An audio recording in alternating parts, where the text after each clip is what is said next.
मुंशी प्रेमचंद जी की कहानी घमंड का पुतला आज मेरी यानी श्रुति गौर तोमर की आवाज में। शाम हो गई थी। मैं सरयू नदी के किनारे अपने कैंप में बैठा हुआ नदी के मजे ले रहा था कि मेरे फुटबॉल ने दबे पांव आकर मुझे सलाम किया कि जैसे वह मुझे कुछ कहना चाहता है।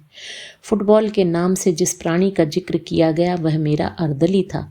उसे सिर्फ एक नज़र देखने से यकीन हो जाता था कि यह नाम उसके लिए पूरी तरह उचित है। वह सिर से पैर तक आदमी की शक्ल में एक गेंद था, लंबाई चौड़ाई बराबर। उसका भारी भरकम पेट, जिसने उसे दायरे के बनाने में खास हिस्सा लिया था, एक लंबे कमरबंद में लिपटा रहता था, शायद इसलिए कि वह इंतहा से आगे न बढ़ जाए। जिस वक्त वह तेजी से चलता था, बल्कि यूं कहिए कि लुढ़कता था, तो साफ मालूम होता था कि कोई फुटबॉल ठोकर खाकर लुढ़कता चला आता है। मैंने उसकी तरफ देखकर पूछा, क्या कहते हो? इस पर फुटबॉल ने ऐसी सूरत बनाई कि जैसे कहीं से पिटकर आया है और बोला, हुजूर, अभी तक यहाँ रसद का कोई इंतजाम नहीं हुआ। जमींदार साहब कहते हैं कि मैं किसी का नौकर नहीं हूँ। मैंने इस निगाह से देखा कि जैसे मैं और ज़्यादा नहीं सुनना चाहता। यह असंभव था कि एक मजिस्ट्रेट की शान में जमींदार से ऐसी गुस्ताखी होती। यह मेरे हाकिमाना गुस्से को भड़काने की एक बदतमीज़ कोशिश थी। मैंने पूछा, जमींदार कौन है? फुटबॉल की खिल गई। बोला, क्या कहूँ, कुंवर सज्जन सिंह। हुजूर बड़ा ढीठ आदमी है। रात होने को आई है और अभी तक हुजूर के सलाम को भी नहीं आया। घोड़ों के सामने न घास है न दाना। लश्कर के सब आदमी भूखे बैठे हुए हैं। मिट्टी का एक बर्तन भी नहीं भेजा। मुझे जमींदारों से रात दिन साबका रहता था, मगर यह शिकायत कभी सुनने में नहीं आई थी। इसके विपरीत वह मेरी खातिर तवज्जो में ऐसी जाँ फिसानी से काम लेते थे जो उनके स्वाभिमान के लिए ठीक न थी। उनमें दिल खोलकर आतिथ्य सत्कार करने का भाव तनिक भी न होता था। न उनमें शिष्टाचार था, न वैभव का प्रदर्शन, जो ऐब है। इसके बजाय वहाँ बेजा रसूख की फिक्र और स्वार्थ की हवस साफ दिखाई देती थी, और इस रसूख बनाने की कीमत काव्योचित अतिशयोक्ति के साथ उन गरीबों से वसूल की जाती थी जिनका बेकसी के सिवा और कोई हाथ पकड़ने वाला नहीं। उनके बात करने के ढंग में वह मुलायमियत और आजिजी बरती जाती थी जिसका स्वाभिमान से बैर है। और अक्सर ऐसे मौके आते थे जब इन खातिरदारियों से तंग होकर दिल चाहता था कि काश इन खुशामदी आदमियों की सूरत न देखनी पड़ती। मगर आज अपने फुटबॉल की जबान से यह कैफियत सुनकर मेरी जो हालत हुई, उसने साबित कर दिया कि रोज रोज की खातिरदारियों और मीठी मीठी बातों ने मुझ पर असर किए बिना नहीं छोड़ा था। मैं यह हुक्म देने ही वाला था कि कुंवर सज्जन सिंह को हाजिर करो कि अचानक मुझे ख्याल आया, इन मुफ्त खोर चपरासियों के कहने पर एक प्रतिष्ठित आदमी को अपमानित करना न्याय नहीं है। मैंने अर्दली से कहा, बनियों के पास जाओ, नगद दाम देकर चीजें लाओ और याद रखो कि मेरे पास कोई शिकायत ना आए। अर्दली दिल में मुझे कोसता हुआ चला गया, मगर मेरे आश्चर्य की कोई सीमा नहीं रही जब वहाँ एक हफ्ते तक रहने पर भी कुंवर साहब से मेरी भेंट न हुई। अपने आदमी और लश्कर वालों की जबान से कुंवर साहब की ढिठाई, घमंड और हेकड़ी की कहानियां रोज सुना करता, और मेरे दुनिया देखे हुए पेशकार ने ऐसे अतिथि सत्कार शून्य गांव में पड़ाव डालने के लिए मुझे कई बार इशारों से समझाने बुझाने की कोशिश की। गालिबन मैं पहला आदमी था जिससे यह भूल हुई थी, और अगर मैंने जिले के नक्शे के बदले लश्कर वालों से अपने दौरे का प्रोग्राम बनाने में मदद ली होती तो शायद इस अप्रिय अनुभव की नौबत न आती। लेकिन कुछ अजब बात थी कि कुंवर साहब को बुरा भला कहना मुझ पर उल्टा असर डालता था, यहाँ तक कि मुझे उस आदमी से मुलाकात करने की इच्छा पैदा हुई जो सर्वशक्तिमान अफसरों से इतना ज्यादा अलग अलग रह सकता है। सुबह का वक्त था। मैं गढ़ी में गया। नीचे सरयू नदी लहरें मार रही थी। उस पर साखू का जंगल था। मीलों तक बादामी रेत, उन पर खरबूजे और तरबूज की क्यारियां थीं, पीले पीले फूलों से लहराती हुई। बगुलों और मुर्गाबियों के गोल बैठे हुए थे। सूर्य देवता ने जंगलों से सिर निकाला। लहरें जगमगाई, पानी में तारे निकले। बड़ा सुहाना, आत्मिक उल्लास देने वाला दृश्य था। मैंने खबर करवाई और कुंवर साहब के दीवान खाने में दाखिल हुआ। लंबा चौड़ा कमरा था, फर्श बिछा हुआ था। सामने मसनद पर एक बहुत लंबा तगड़ा आदमी बैठा था। सर के बाल मुंडे हुए, गले में रुद्राक्ष की एक माला, लाल लाल आंखें, ऊंचा माथा, पुरुषोचित अभिमान की इससे अच्छी तस्वीर नहीं हो सकती। चेहरे से रोब-दाब बरसता था। कुंवर साहब ने मेरे सलाम को इस अंदाज से लिया कि जैसे वह इसके आदी हैं। मसनद से उठकर उन्होंने बहुत बड़प्पन के ढंग से मेरी अगवानी की, खैरियत पूछी और इस तकलीफ के लिए मेरा शुक्रिया अदा करने के बाद इतर और पान से मेरी तवज्जो की। तब वह मुझे अपनी उस गढ़ी की सैर कराने चले जिसने किसी जमाने में जरूर आसफुद्दौला को जिच किया होगा, मगर इस वक्त बहुत टूटी फूटी हालत में थी।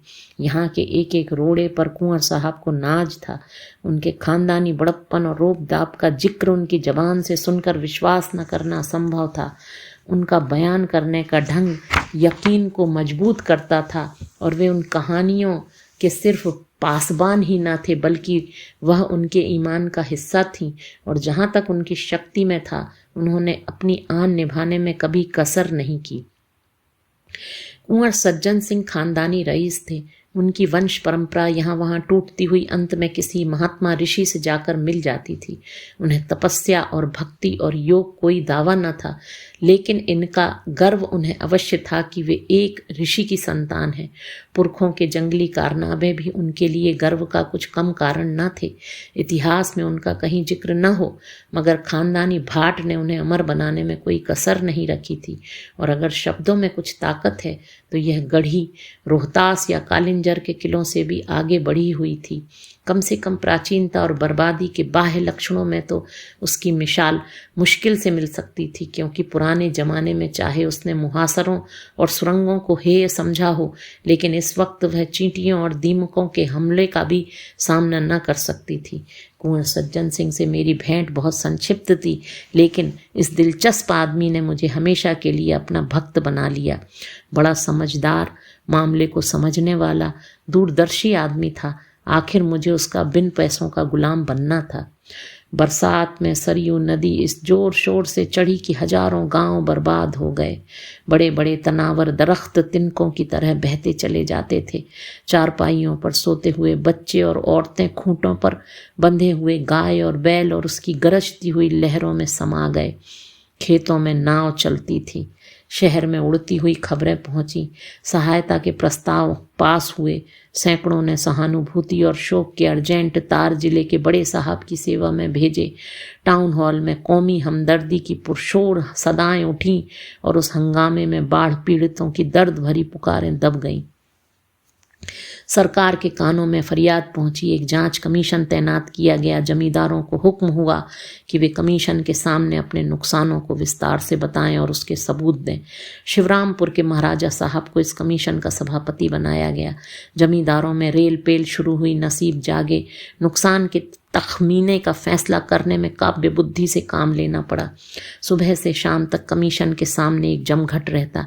ऑनरेबल महाराजा साहब को सांस लेने की फुर्सत न थी। दलील और शहादत का काम बात बनाने और खुशामद से लिया जाता था। महीनों यही कैफियत रही। नदी किनारे के सभी जमींदार अपने नुकसान की फरियादें पेश कर गए। अगर कमीशन से किसी को कोई फायदा नहीं पहुंचा तो वह कुंवर सज्जन सिंह थे। उनके सारे मौजे सरयू के किनारे पर थे और सब तबाह हो गए थे। गढ़ी की दीवारें भी उसके हमलों से न बच सकी थीं, मगर उनकी जबान ने खुशामद करना सीखा ही ना था और यहाँ उसके बगैर रसाई मुश्किल थी। चुनाचे वह कमीशन के सामने न आ सके। मियाद खत्म होने पर कमीशन ने रिपोर्ट पेश की। बाढ़ में डूबे हुए इलाकों में लगान की आम माफ़ी हो गई। रिपोर्ट के मुताबिक सिर्फ सज्जन सिंह वह भाग्यशाली जमींदार थे जिनका कोई नुकसान नहीं हुआ था। कुंवर साहब ने रिपोर्ट सुनी, मगर माथे पर बल न आया। उनके असामी गढ़ी सहन में जमा थे। यह हुक्म सुना तो रोने धोने लगे। तब कुंवर साहब उठे और बुलंद आवाज में बोले, मेरे इलाके में भी माफ़ी है, एक कौड़ी लगान न लिया जाए। मैंने यह वाक़िया सुना और खुद ब खुद मेरी आंखों से आंसू टपक पड़े। बेशक यह वह आदमी है जो हुकूमत और अख्तियार के तूफान में जड़ से उखड़ जाए, मगर झुकेगा नहीं। वह दिन भी याद रहेगा जब अयोध्या में हमारे जादू सा करने वाले कवि शंकर का राष्ट्र की ओर से बधाई देने के लिए शानदार जलसा हुआ, हमारा गौरव, हमारा जोशीला शंकर यूरोप और अमेरिका पर अपने काव्य का जादू करके वापस आया था। अपने कमालों पर घमंड करने वाले यूरोप ने उसकी पूजा की थी। उसकी भावनाओं ने ब्राउनिंग और शैली के प्रेमियों को भी अपनी वफा का पाबंद न रहने दिया। उसकी जीवन सुधा से यूरोप के प्यासे जी उठे। सारे सभ्य संसार ने उसकी कल्पना की उड़ान के आगे सिर झुका दिए। उसने भारत को यूरोप की निगाहों में अगर ज़्यादा नहीं तो यूनान और रोम के पहलू में बिठा दिया था। जब तक वह यूरोप में रहा, दैनिक अखबारों के पन्ने उसकी चर्चा से भरे रहते थे। यूनिवर्सिटियों और विद्वानों की सभाओं ने उस पर उपाधियों की मूसलाधार वर्षा कर दी थी। सम्मान का वह पदक जो यूरोप वालों का प्यारा सपना और जिंदा आरजू है, वह पदक हमारे प्यारे जिंदा दिल शंकर के सीने पर शोभा दे रहा था। और उसकी वापसी के बाद आज उन्हीं राष्ट्रीय भावनाओं के प्रति श्रद्धा प्रकट करने के लिए हिंदुस्तान के दिल और दिमाग अयोध्या में जमा थे। इसी अयोध्या की गोद में श्री रामचंद्र खेलते थे और यहीं उन्होंने वाल्मीकि की जादू भरी लेखनी की प्रशंसा की थी। उसी अयोध्या में हम अपने मीठे कवि शंकर पर अपनी मोहब्बत के फूल चढ़ाने आए थे। इस राष्ट्रीय कर्तव्य में सरकारी हुक्काम भी बड़ी उदारता पूर्वक हमारे साथ सम्मिलित थे। शंकर ने शिमला और दार्जिलिंग के फरिश्तों को भी अयोध्या में खींच लिया था।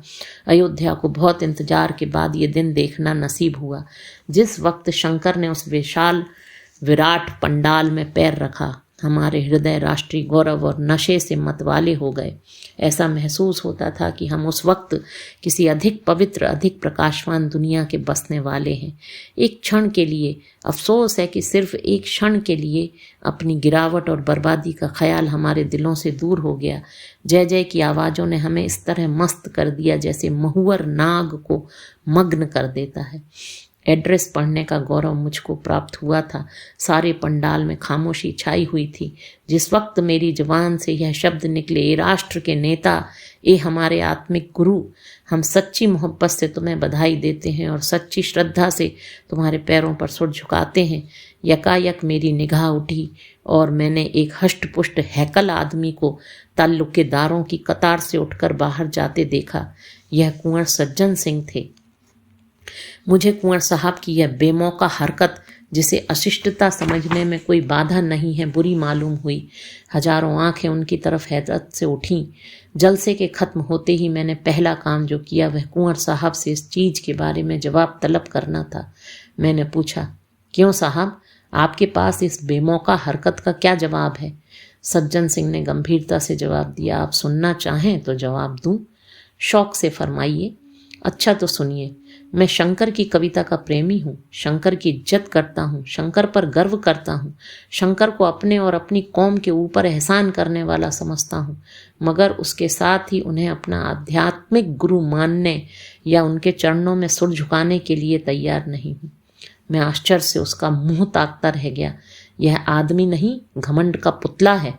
देखें यह सर कभी झुकता है या नहीं। पूरनमासी का पूरा चांद सरयू के सुनहरे फर्श पर नाचता था और लहरें खुशी से गले मिल मिलकर गाती थीं। फागुन का महीना था, पेड़ों में कोपलें निकली थीं और कोयल कूकने लगी थी। मैं अपना दौरा खत्म करके सदर लौटता था। रास्ते में कुंवर सज्जन सिंह से मिलने का चाव मुझे उनके घर तक ले गया, जहां अब मैं बड़ी बेतकल्लुफी से आता जाता था। मैं शाम के वक्त नदी की सैर को चला। वह प्राणदायिनी हवा, वह उड़ती हुई लहरें, वह गहरी निस्तब्धता, सारा दृश्य एक आकर्षक सुहाना सपना था। चांद के चमकते हुए गीत से जिस तरह लहरें झूम रही थीं, उसी तरह मीठी चिंताओं से दिल उमड़ा आता था। मुझे ऊंचे कगार पर एक पेड़ के नीचे कुछ रोशनी दिखाई दी। मैं ऊपर चढ़ा। वहां बरगद की घनी छाया में एक धूनी जल रही थी। उसके सामने एक साधु पैर फैलाए बरगद की एक मोटी जटा के सहारे लेटे हुए थे। उनका चमकता हुआ चेहरा आग की चमक को लजाता था। नीले तालाब में कमल खिला हुआ था। उनके पैरों के पास एक दूसरा आदमी बैठा हुआ था। उसकी पीठ मेरी तरफ थी। वह उस साधु के पैरों पर अपना सिर रखे हुए था, पैरों को चूमता था और आंखों से लगाता था। साधु अपने दोनों हाथ उसके सिर पर रखे हुए थे कि जैसे वासना, धैर्य और संतोष के आंचल में आश्रय ढूंढ रही हो। भोला लड़का माँ बाप की गोद में आ बैठा था। एकाएक वह झुका हुआ सर उठा और मेरी निगाह उसके चेहरे पर पड़ी। मुझे सख्ता सा हो गया। यह कुंवर सज्जन सिंह थे। वह सर जो झुकना न जानता था इस वक्त जमीन चूम रहा था। वह माथा जो एक ऊंचे मनसबदार के सामने न झुका, जो एक प्रतापी वैभवशाली महाराज के सामने न झुका, जो एक बड़े देश प्रेमी कवि और दार्शनिक के सामने न झुका, इस वक्त एक साधु के कदमों पर गिरा हुआ था। घमंड वैराग्य के सामने सिर झुकाए खड़ा था। मेरे इस दिल में इस दृश्य से भक्ति का एक आवेग पैदा हुआ। आंखों के सामने से एक पर्दा सा हटा और कुंवर सज्जन सिंह का आत्मिक स्तर दिखाई दिया। मैं कुंवर साहब की तरफ चला। उन्होंने मेरा हाथ पकड़कर अपने पास बिठाना चाहा, लेकिन मैं उनके पैरों से लिपट गया और बोला, मेरे दोस्त, मैं आज तक तुम्हारी आत्मा के बड़प्पन से बिल्कुल बेखबर था। आज तुमने मेरे हृदय पर उसको अंकित कर दिया कि वैभव और प्रताप, कमाल और शोहरत, यह सब घटिया चीज़ें हैं, भौतिक चीज़ें हैं। वासनाओं में लिपटे हुए लोग इस योग्य नहीं कि हम उनके सामने भक्ति से सिर झुकाएं।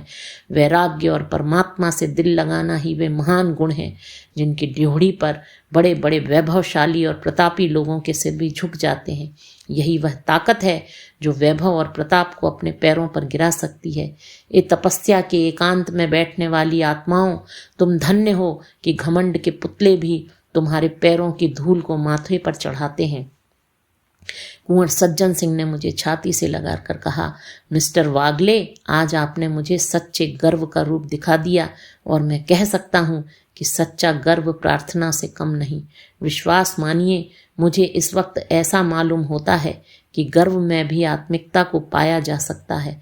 आज मेरे सिर में गर्व का जो नशा है वह कभी नहीं था। अभी आप सुन रहे थे मुंशी प्रेमचंद की कहानी घमंड का पुतला, मेरी यानी श्रुति गौर तोमर की आवाज में।